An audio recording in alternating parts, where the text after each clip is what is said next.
Biafra will go to war if we did not get our freedom in a peaceful way. Simon Ekpa.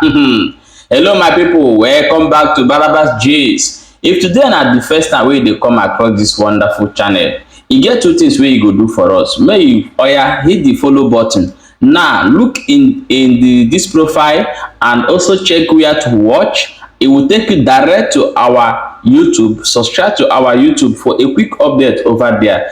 No forget, we dey bring am as e dey hot dey come.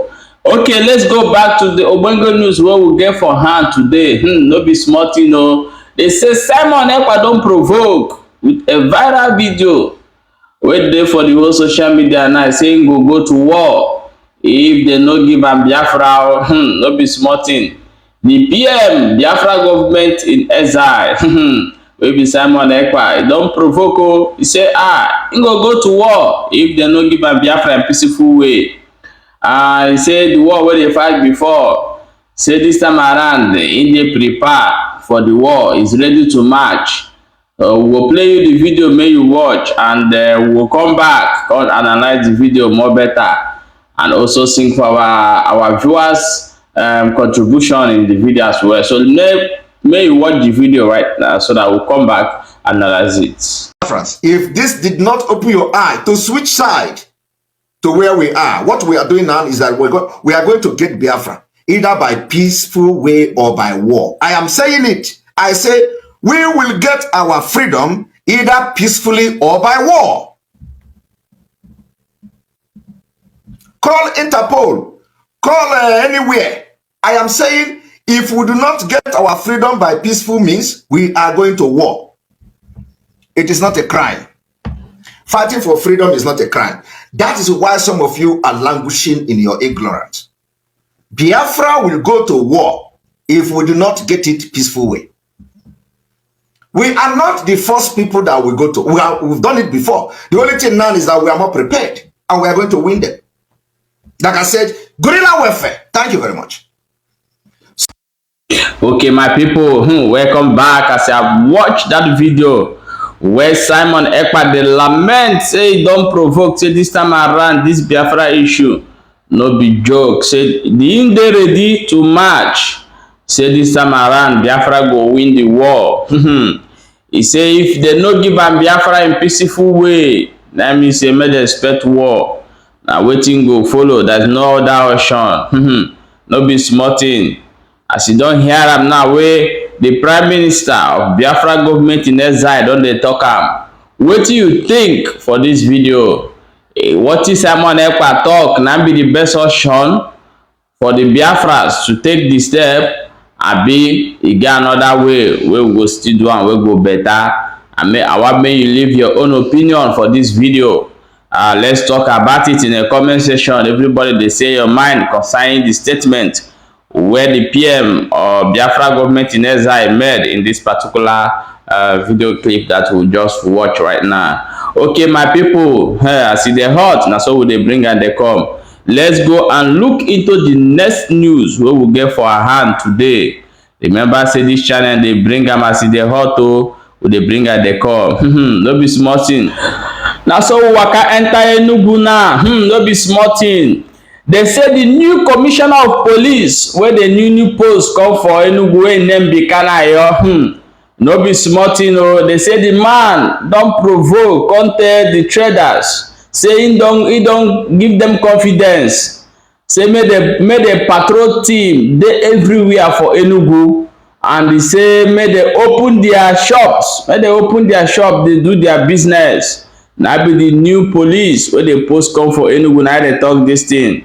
No be small thing. Then they go say that the governor of Enugu State, Peter Mbah, on Enugu State bans sit at home in the state and threats that any business, transporter and market that did not open for business on Monday will be sealed.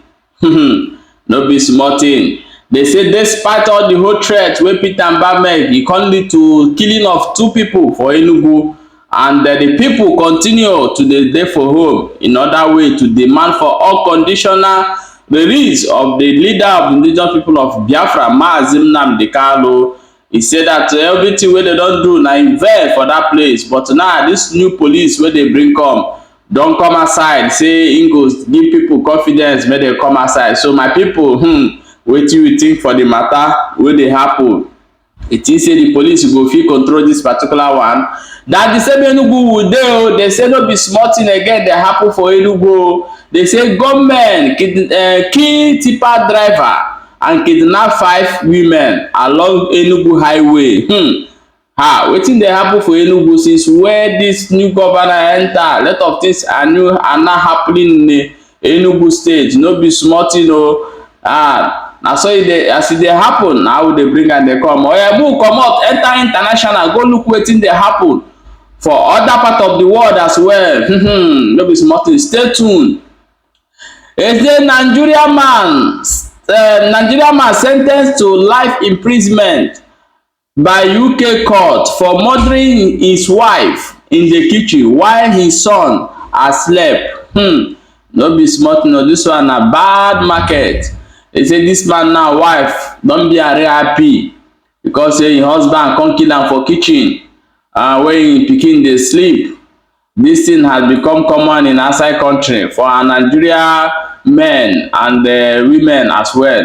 So wetin dey cause all those kind thing na wey be say you go marry a woman, because for this Europe side they give women up hand over their men. So for that reason, so women wey no know the reason why they are together, they go use the opportunity they misbehave. So but in this particular issue, we go bring you update of wetin really happen, why this man kill him wife. So now they don sen ten ce am for life imprisonment for UK.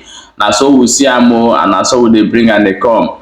Make we go look into the next ogbonge news wey we get for hand today. They say breaking news: Africa Union suspended Niger Republic as military return to their barrack. No be small thing o. And hand over power to the elected president, Mamazou, or wetin he call himself.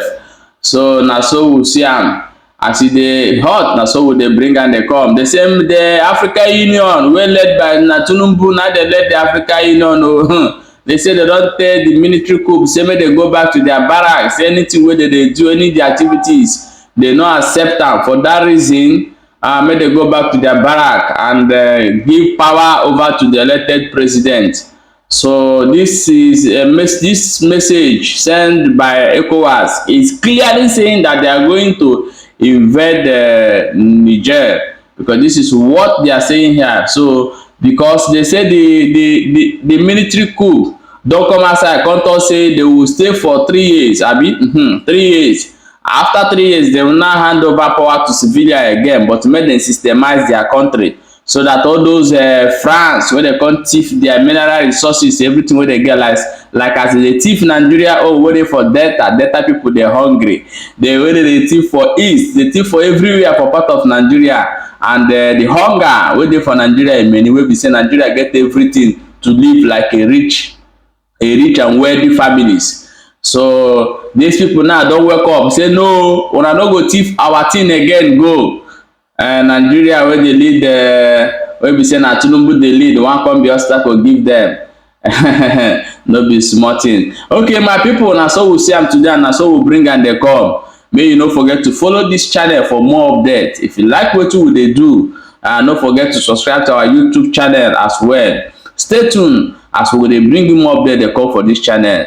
Turn on your notification button so that anytime wey we post, you go be the first to get am. Na so they dey do am. Thank you so much for watching. No forget say information na be key o.